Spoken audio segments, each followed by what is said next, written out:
Inaasahang mas maraming deboto ang dadagsa sa Cebu City ngayong taon para sa Sinulog Festival. Pero dahil sa banta ng sama ng panahon, posible raw hindi matuloy ang tradisyonal na fluvial procession. Makibalita tayo live kay Vic Serna ng GMA Cebu. Vic?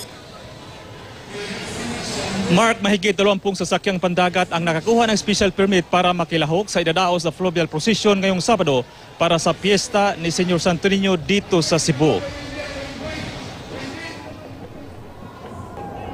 Inaasahang mas dadami pa ang bilang ng mga lalahok sa inaabangang fluvial procession dito sa Cebu sa mga susunod na araw.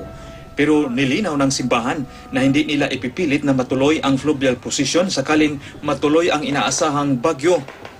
Kung sakali, magsasagawa na lang daw ng isang taimtim na foot procession. As much as we wanted to accommodate, but yun nga sinasabi natin, ma'am, we want to ensure the safety of the participants. Para din sa kaligtasan ng mga manonood ng Sinulog Grand Parade, pinapaalalahanan ang publiko na bawal gumamit ng drone. Maliban na lang kung may permit mula sa Civil Aviation Authority of the Philippines. Safety yun na mo ang ikuan.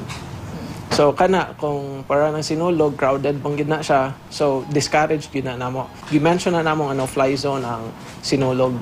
Kaninang umaga, nagsagawa na ng final briefing sa seguridad at mga aktibidad para sa sinulog. Why leave? Why? Bawal, masakit. Why extra di sila kape? Wala. Voluntary na. We will decide. But, basinyag, trabaho lang, na umabot. Puspusan na rin ang pag-iinsayo ng mga kalahok sa Sinulog Grand Parade at Sinulog Street Dance. Ang kulturang Placereño at Tribo Himag-Ulaw na dati nang nagkampiyon sa dalawang kategory sa Sinulog Grand Parade, kabilang sa mga natitipuhan ng mga manunood. Bukod sa dancing contingents, inabangan rin sa parada ang pasiklaban ng makukulay na higanti. Tudo na rin sa paggawa ng kanilang mga obra maestra ang mga kalahok na artist.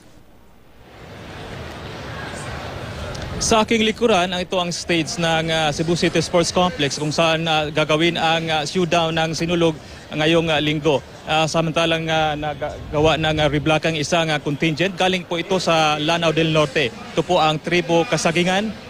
Pagpito na itong taon na sila ay lalahok sa Sinulog ngayong linggo. Mark? Maraming salamat sa iyo, Vic Serna ng GMA Cebu.